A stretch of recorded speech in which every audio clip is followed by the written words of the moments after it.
Hello everyone and welcome back to We Are channel. Today we will talk about Hai Jingza. He is pusher in November 2016. A Taiwanese man named Hai Jingza was walking through Yangon International Airport in Myanmar, heading to Taiwan. It was the final call for his flight to Taiwan. As he walked through the airport, he appeared nervous, looking around to his right and left, holding his phone but seemingly preoccupied with something else, as if he were afraid of something. This made the security personnel monitor him, and after a few moments, they stopped him. When the airport police searched him, they found 80 grams of ketamine taped to each of his thighs. For those who don't know, ketamine is a powerful anesthetic originally used as a tranquilizer for horses in emergency situations. But unfortunately, humans have started using it as a recreational drug, especially in nightclubs, causing strong hallucinations and temporary loss of consciousness. Anyway, they arrested Hai Jingza, who was just a carrier. The shocking thing was that after searching him, the ketamine he had wasn't the important part, because what they found on his phones was much more valuable than the drugs he was carrying. When drug enforcement agents hacked his phones, they discovered a goldmine of information. A huge collection of messages, calls, photos, videos, and social media conversations. Among the photos was a picture of a face known from previous operations monitoring drug traffickers. This man was named Se Chi Lop. At the time, the public didn't know him, but investigators did. They knew he was of Taiwanese origin, held Canadian citizenship, and ran an empire worth more than what Pablo Escobar and El Chapo made combined. Imagine that McDonald's, Starbucks, HP, and other powerful global companies couldn't even dream of the annual profits Lop was making alone. Crucially, law enforcement agencies from all over the world mobilized and moved quickly. They began sharing their resources and information, cooperating to dismantle Lop's massive network. This is where the hunt for the most dangerous fugitive in Asia began. Today we will talk about the operation to capture the most dangerous criminal wanted for justice in Asia. Who is he and what madness did he engage in? Let's learn all the details about Se Chi Lop. He was born in 1963 in Guangzhou City, Guangdong Province, China. At that time, China was in turmoil. Mao Zedong had become the leader of the Communist Party. To protect the regime, they crushed anyone who stood in their way. Anyone who thought differently from the communist ideology or even spoke about capitalism disappeared. The revolution was violent. Schools were closed, intellectuals were imprisoned, and thousands of books were burned. The people began to monitor each other. Everyone suspected everyone else. And of course, children at that time became part of a major ideological war. Se Chi Lop grew up in the midst of this chaos and learned from a young age that survival wasn't for the strongest, but for those who understood the game and played it right. This developed in him intelligence, adaptability, and the ability to act quickly. These skills are what later made him the biggest drug lord in the world. At the age of 25, Lop moved to Canada. It was 1997, the year China took control of Hong Kong, and many people fled to North America. Lop was among them, taking his fiancée and family and settling in Toronto, Canada. There, he and his wife had 2 children, a daughter and a son. During his early years there, he worked for regular companies like Fujifilm and Kodak, living a life that appeared normal from the outside. But secretly, he was laying the groundwork for something much bigger. In those days, secretly and without anyone knowing anything about him, Lop joined the Big Circle Boys gang. This gang is known in Canada as BCP. BCP is a notorious international criminal organization that originally emerged from Guangzhou, China in the 1960s. It expanded globally and had significant criminal activities in Canada, but their operations in Canada were not well organized. The gang had resources, but they weren't utilizing them effectively. This is where Lop appeared.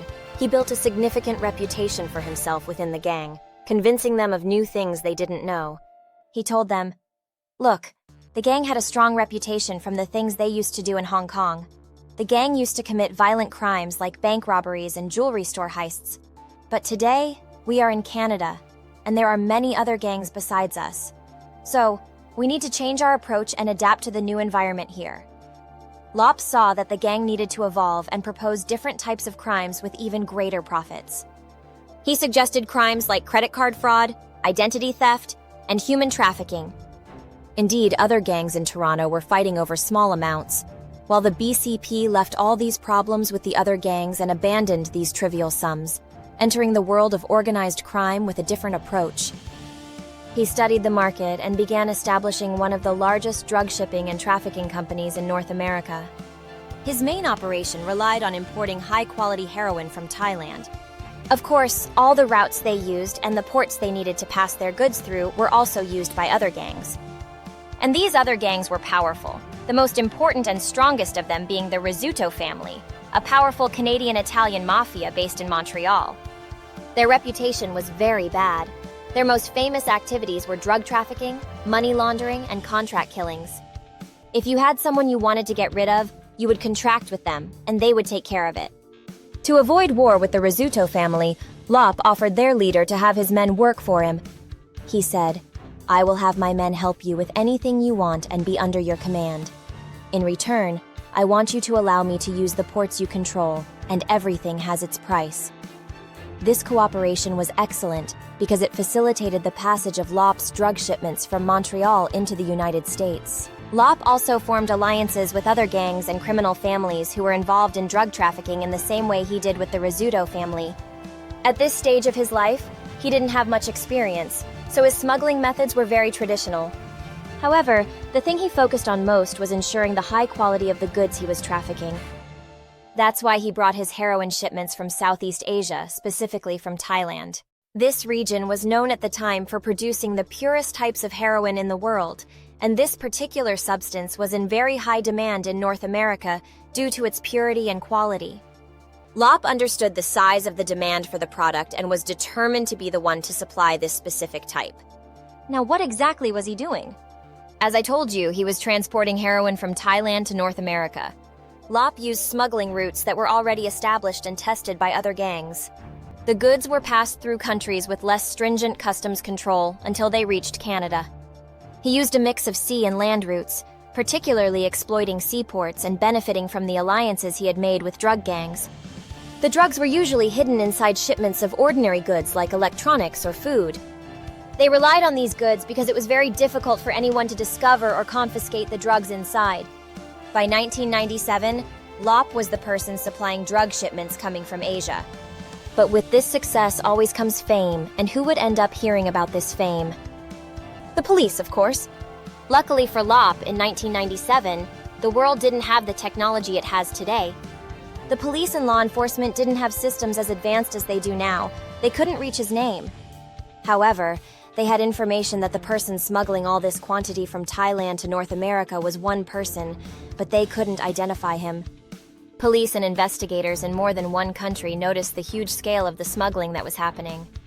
There was an enormous and continuous flow of drug shipments towards North America.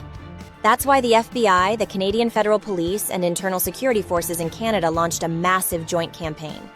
They wanted to track down Lop's huge network. They sent undercover agents and informants to infiltrate Lop's network and work for him. They wanted to plant people in the gang to find out who the head was, who the mastermind was, and how the drugs were entering the country. After a while, with all their work and a bit of good luck, the informants and undercover agents managed to get information about the supply chains. They found out that the goods were coming from Thailand, and that Lop was the mastermind behind it all. They obtained information that Lop was operating freely because he was confident that no one knew him. He moved as he pleased, flying and traveling to any country he wanted. He frequently visited Asian countries to oversee operations. And at that time, he made a catastrophic mistake. He went to Hong Kong. Hong Kong has extradition treaties with both America and Canada. In August 1998, he was arrested by local police in Hong Kong. They had received a tip from the intelligence teams responsible for the operation in America and Canada. They arrested him and extradited him to America, where he was charged with importing prohibited substances and conspiracy against the United States. Thanks for watching.